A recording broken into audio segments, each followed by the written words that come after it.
Hello and welcome to the first episode here on the Echoes from the Past YouTube channel. This is going to be the start of the series, the Tour Remembrance series, which if you haven't watched it, go back and watch the last video that I posted, which was the World War II bunker find. And yeah, so here I am, you see behind me. This is the local war memorial in Rhyl, the largest town to the small town where I live now in North Wales.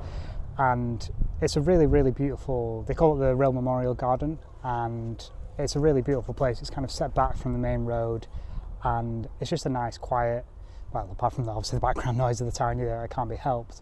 Apart from that, it's a very beautiful place just to sit, and obviously, that's the whole point of this, is to sit and kind of remember and reflect. And I think it's really beautiful because it's really well looked after. I'll put in videos and pictures of the gardens, and if you remember, some of you if you've seen my first ever video on the channel, it was me coming here kind of announcing my channel. I was down by the beach, was just behind me there.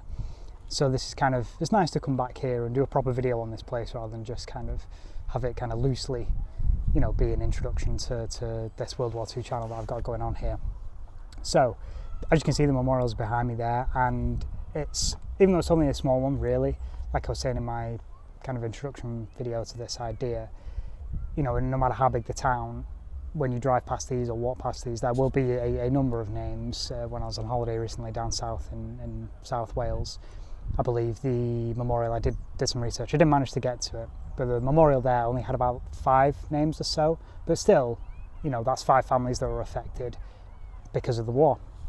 And it's the same with this one. There's quite a lot of names. So you've got the two kind of cenotaphs, miniature cenotaphs, and there's 4 brass plates, so one on one side, one on the other side. And this memorial covers quite a range of conflicts really. It goes all the way from the Boer War, which the Royal Welsh Fusiliers fought in the 1800s, and then it goes right up to conflict in Northern Ireland, and then the conflict in Iraq and Afghanistan as well. There's names on here remembering soldiers who fortunately passed away in those conflicts as well.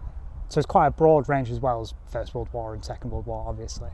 And it's nice that, I say nice, that's a strange way of putting it, but it's good that those names are on there as well, that they're not just forgotten about in the history books or in the bigger museums. It's shown that conflict has been going on for hundreds of years, and it will continue to carry on for hundreds of years, unfortunately. But yeah, the range of names is quite broad on here. And so from my research, the research that I could find, all this information, by the way, was found from the Imperial War Museum website, which is good. I think they have a catalogue of all the war memorials in the UK, Wales, Scotland, probably, I assume, which is really good. It's a really good resource. So yeah, I think I just typed in Rhyl War Memorial and it came up, IWM, Dakota, UK. So what I found from that website was that this memorial here wasn't originally located here. It wasn't in this kind of memorial garden. It was further in the town, and then it moved to this location. I couldn't really find a date, but so this memorial in general for Rhyl was originally kind of unveiled in September, I think it was 1904. September 1904 by, and this is a great title, I think, Lord Lieutenant of Flintshire, which is strange because this is now Denbighshire, but Wales's borders move around quite a lot from the limited knowledge that I know. So it was first unveiled in September 1904 by Lord Lieutenant of Flintshire, but then it wasn't officially opened until September 1948.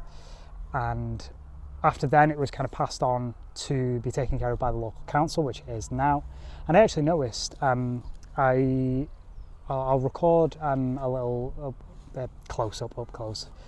I'll record a little close-up of this, and it says just on the bottom, or is it erected by public subscription, which to me says, I couldn't find anything about this. This took me coming here and reading this, which is good. I think it's good that when you come here you still find out things, because I could have recorded this video just sat at home and told you guys this, but I thought it'd be nice to actually come here, do a little walk to this. Anyway, so me reading that, erected by public subscription, says to me that it was kind of funded by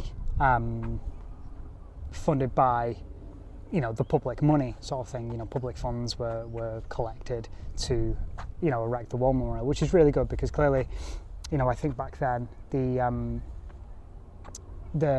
want and the need for these was probably very high because people probably recognised that the men had sacrificed a lot, and it was only right that they were to be kind of remembered, really, and that's good. So what else I discovered about the Rhyl Memorial here in the Remembrance Garden is that it's actually Grade 2 listed and has been since 1994, which is good. I think that's really good. And the other fact, obviously, if you've seen the main figure that's atop the main cenotaph there is of a Royal Welsh Fusilier in the classic khaki uniform. Welsh Fusiliers are very well known in obviously Wales and this part particularly. There's actually Royal Welsh Fusiliers Museum over in Conwy actually, and I've been there. It's only small, but it's really good. It does the entire history from their conception, the Boer War, and then to modern conflict again, Iraq, Afghanistan, because they changed around a lot. They went from the Royal Welsh to the Royal Welsh, which is very confusing. But yeah, this is a really, really lovely memorial garden. And actually what I noticed, which I didn't notice the first time I came here, was the bench that I'm sat on actually has a little plaque, and it's dedicated to a soldier by the name of Squadron Leader Don Edwards, AFC, who was killed in action in Burma actually. And I'll have to go around and I'll check the other benches because I wonder if, because there's only so many names that they could fit on there without expanding it, and did they find these names kind of after this was built, which is a possibility. So they added these benches as extensions and still a way to remember these soldiers, and clearly and Squadron Leader obviously. So I'll have to check, and if there is, then I'll video them because that'll be quite nice. But yeah, if you're ever passing through North Wales, I would highly recommend just coming here. Just even if you just need a little break. There's a pub on that side. The town centre is over that side. You've got the beach. There's a really lovely kite surf cafe which is over there. That's really nice as well. So yeah, I hope you've enjoyed this kind of first episode of the Tour of Remembrance. I have got plans to do more. Like I said in the first video, my announcement video, that I want to go back to my hometown where I grew up. There's a small one in the village where I grew up, and then there's a slightly bigger one in the bigger town, kind of similar kind of setup to this one really. And so yeah, that's my plan. I hope you've enjoyed. Yeah, if you want to kind of check out anything else, I will link my Instagram below. I post random pictures and stuff of wall stuff that I find, and more wall waffle. So yeah, thank you for sticking around. I'll catch you in the next one. Peace.